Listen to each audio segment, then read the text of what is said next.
What I find out about the Aliveness, it helps you with your health, your well-being, your fellowship, and it's just, a real good place to be, The Aliveness Project, this is Hannah. The Aliveness Project is basically a HIV/AIDS program.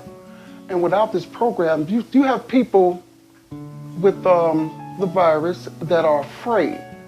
And if this program brings so many people out to admit and to accept and to once again get into life, like as I said earlier, fellowship, and have a place to come.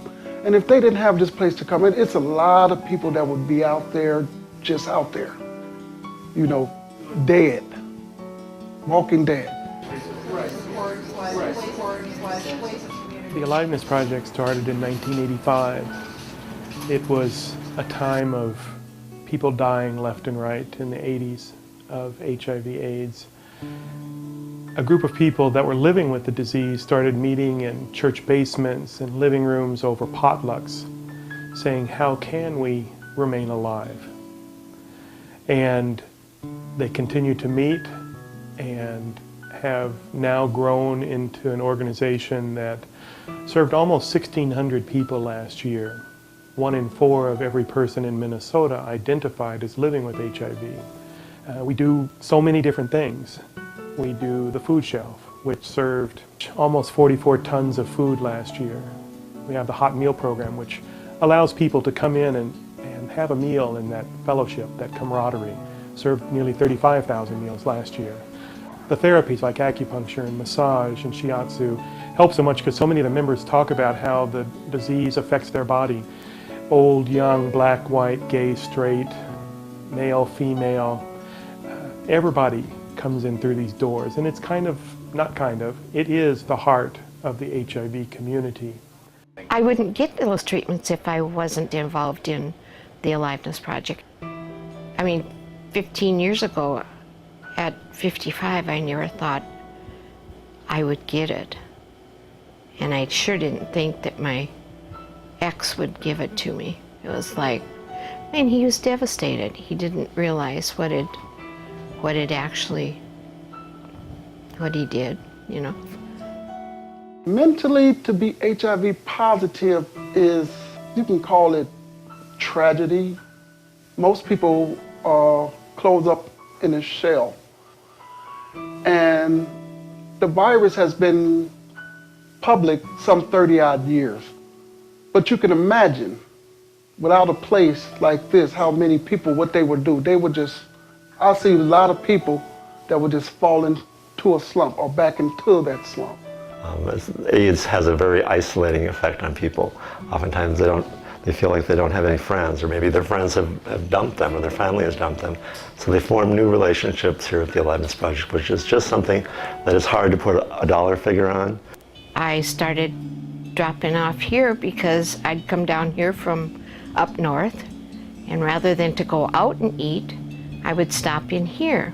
Started meeting people and found that I had some really good friends, and there were a lot of people that were women that were my age. Who knew? It was just kind of a special thing to find that there were other people here. You might think that the Aliveness Project would be a Debbie Downer kind of place because you think, oh gosh, it's just filled with these people living with HIV. The laughs over lunch, the smiles you see after a therapy, the friendships, the people that take time to listen, the staff, the volunteers, the members are all, it's such a happy place. We had over 1,000 volunteers last year, and we couldn't do it without the volunteers, whether they're doing Dining Out for Life or helping drive for holiday baskets, people in the food shelf, people who come in and clean every week, take the trash out. So this place couldn't happen without the volunteers. Our current building served us very well. We've been using this facility for I think it's 16 years now. We love it, but we have to move on. It's a building that we just have tried our best to make it work for what we're doing to help so many people living with HIV and AIDS. As we enter the building, it's split level. You have going downstairs to our dining room and upstairs to the offices and where we provide therapies and group meetings and stuff. So you have 2 steps to deal with. We arrive in our kitchen, and it's a nice facility. as you can see, but it's not very big. And we do serve like average meal, 70 to 80, even 100 people per meal. And oftentimes we have to have people come and kick people out. We can seat more people. As you can see, we have upright freezers and coolers. They're adequate, but sometimes we get donations and we don't have any room for it anymore. Right now, they're pretty full. But if we got a donation from Second Harvest or something, and sometimes it's a donation like we have a lot of chicken, we have a lot of beef. But if we don't have room for it, we can't accept it, so we have to turn it down. And as you can see, even the dry storage is very tight, and this is where the kitchen's office desk is. So let's walk on back down this hallway, which is very narrow. It's certainly not ADA compatible. And we have our 2 bathrooms down here, not handicap accessible whatsoever. If you were in a wheelchair or something, you would have to come all around our building into the back alley, back where the dumpsters are, and come through this door right here. You'd have to ring the bell and somebody would have to let you in, and then you'd have to navigate through that narrow hallway where there's a ramp down to the kitchen. But that's not always easy either. Back here we have very limited parking space. We have 1 handicap accessible space and 2 others. And as a result, that's our only off-street parking. I just can't wait till we get to our new building. It's going to make a huge difference. The facility is going to be almost 3 times as big as our current facility. It's going to be handicap accessible with a ramp out front, side door on the side, and lots of off-street parking. It's going to be a building that's welcoming. As you enter the building, of course, we'll have a receptionist area with a lobby off to one side, and on the other side we're going to have our membership lounge. And then as you walk down the hallway, it's going to be a huge dining room, which is also going to have lots of windows and natural light, a kitchen that's very functional, and a storage area right behind the kitchen with walk-in freezer, walk-in cooler.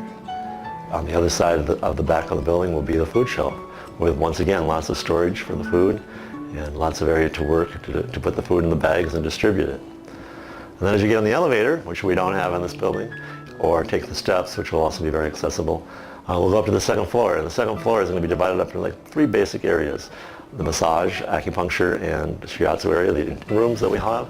There'll be 10 of them, and that whole area is going to be zoned with its own heat control.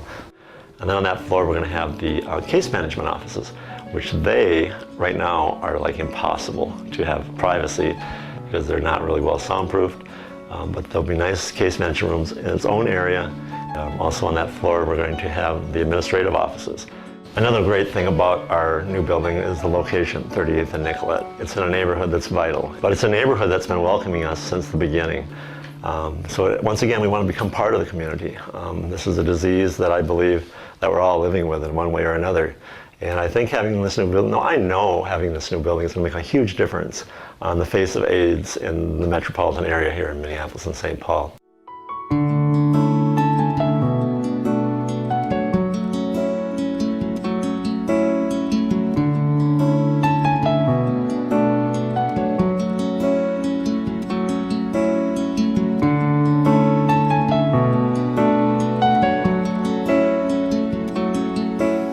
This is a place that I have found the 6 years that I've been coming here that it really helps the mind, body, soul, and spirit. That's why we call it Alive.